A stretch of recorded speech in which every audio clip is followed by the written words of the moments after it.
Budget ನಂತರ ಕುರ್ಚಿ ಬದಲಾವಣೆ ವಿಚಾರಕ್ಕೆ ಸಂಬಂಧಪಟ್ಟ ಹಾಗೆ ಚಿಕ್ಕೋಡಿಯಲ್ಲಿ ಬಿವೈ ವಿಜಯೇಂದ್ರ ಪ್ರತಿಕ್ರಿಯೆಯನ್ನು ನೀಡಿದ್ದಾರೆ. ಶಾಸಕರೇ ಸಿಎಂ ವಿರುದ್ಧ ದಂಗೆ ಏಳುವ ಪರಿಸ್ಥಿತಿ ನಿರ್ಮಾಣ ಆಗಿದೆ. ಸಿಎಂ ಅನಿವಾರ್ಯವಾಗಿ ಶಾಸಕರನ್ನ ವಿದೇಶಿ ಪ್ರವಾಸಕ್ಕೆ ಕಳುಹಿಸಿದ್ದಾರೆ. ಬಜೆಟ್ ನಂತರ ಕುರ್ಚಿ ಬದಲಾವಣೆ ವಿಚಾರಕ್ಕೆ ಸಂಬಂಧಪಟ್ಟ ಹಾಗೆ ಚಿಕ್ಕೋಡಿಯಲ್ಲಿ ಬಿವೈ ವಿಜಯೇಂದ್ರ ಅವರು ಪ್ರತಿಕ್ರಿಯೆಯನ್ನು ನೀಡಿದ್ದಾರೆ. ಶಾಸಕರೇ ಸಿಎಂ ವಿರುದ್ಧ ದಂಗೆ ಏಳುವ ಪರಿಸ್ಥಿತಿ ನಿರ್ಮಾಣ ಆಗಿದೆ.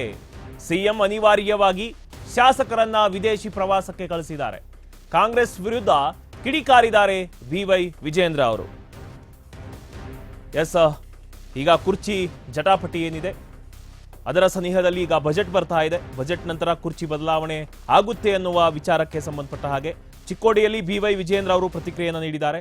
ಶಾಸಕರೇನಿದ್ದಾರೆ ಸಿಎಂ ವಿರುದ್ಧ ದಂಗೆ ಏಳುವ ಪರಿಸ್ಥಿತಿ ನಿರ್ಮಾಣ ಆಗಿದೆ ಮತ್ತು ಸಿಎಂ ಅನಿವಾರ್ಯವಾಗಿ ಶಾಸಕರನ್ನ ನ್ಯೂಜಿಲೆಂಡ್ ಮತ್ತು ಆಸ್ಟ್ರೇಲಿಯಾ ಪ್ರವಾಸಕ್ಕೆ ಕಳಿಸಿದ್ದಾರೆ. ಕಾಂಗ್ರೆಸ್ ವಿರುದ್ಧ ಕಿಡಿಕಾರಿದ್ದಾರೆ ಬಿವೈ ವಿಜಯೇಂದ್ರ. ಅನಿವಾರ್ಯವಾಗಿ ಆಡಳಿತ ಪಕ್ಷದಲ್ಲಿ ಶಾಸಕರೇ ಮುಖ್ಯಮಂತ್ರಿಗಳ ವಿರುದ್ಧ ದಂಗೆ ಏಳುವಂಥ ಪರಿಸ್ಥಿತಿ ನಿರ್ಮಾಣ ಆಗಿದೆ. ಹಾಗಾಗಿನೇ ಅನಿವಾರ್ಯವಾಗಿ ಮುಖ್ಯಮಂತ್ರಿಗಳು ತಮ್ಮ ಆಡಳಿತ ಪಕ್ಷದ ಶಾಸಕರನ್ನ ವಿದೇಶ ಪ್ರವಾಸಕ್ಕೆ ಕಳಿಸಿ ಸಮಾಧಾನ ಪಡಿಸುವಂಥ ಒಂದು ಪ್ರಯತ್ನ ಮಾಡಿದ್ದಾರೆ. ಆದರೆ ಎಲ್ಲಿಗೆ ಹೋಗಿ ಮುಟ್ತದೆ ಅಂತೇಳಿ ಅಧಿವೇಶನ ಸಂದರ್ಭ ನಿಮಗೆ ಗೊತ್ತಾಗ್ತದೆ.